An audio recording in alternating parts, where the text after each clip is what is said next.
देबही कि नहीं तू बता लागे जल्दी से मूड में आना गे देबही कि नहीं तू बता लागे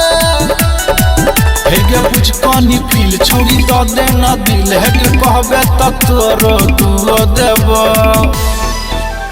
पुओ देबो छुओ देबो मंगबे रे छौरा तो हो देबो पुओ देबो छुओ देबो मंगबे रे छौरा तो हो देबो अरे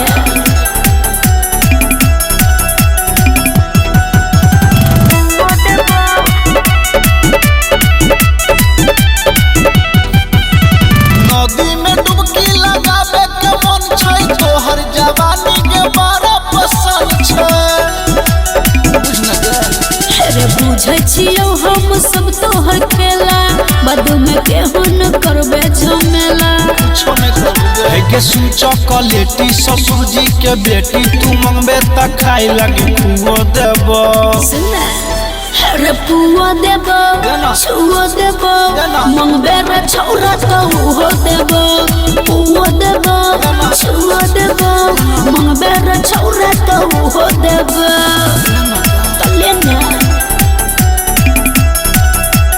पुओ देबो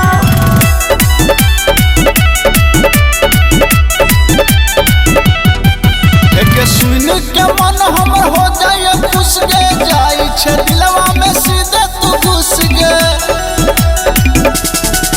अरे पवन पुरबैया तुले न टेंशन रे हमरा लाइले त भर देबो मन रे अरे कह बबलू संजीत के छौरा रंजित पेन्हे लकिन के नुओ देबो सुना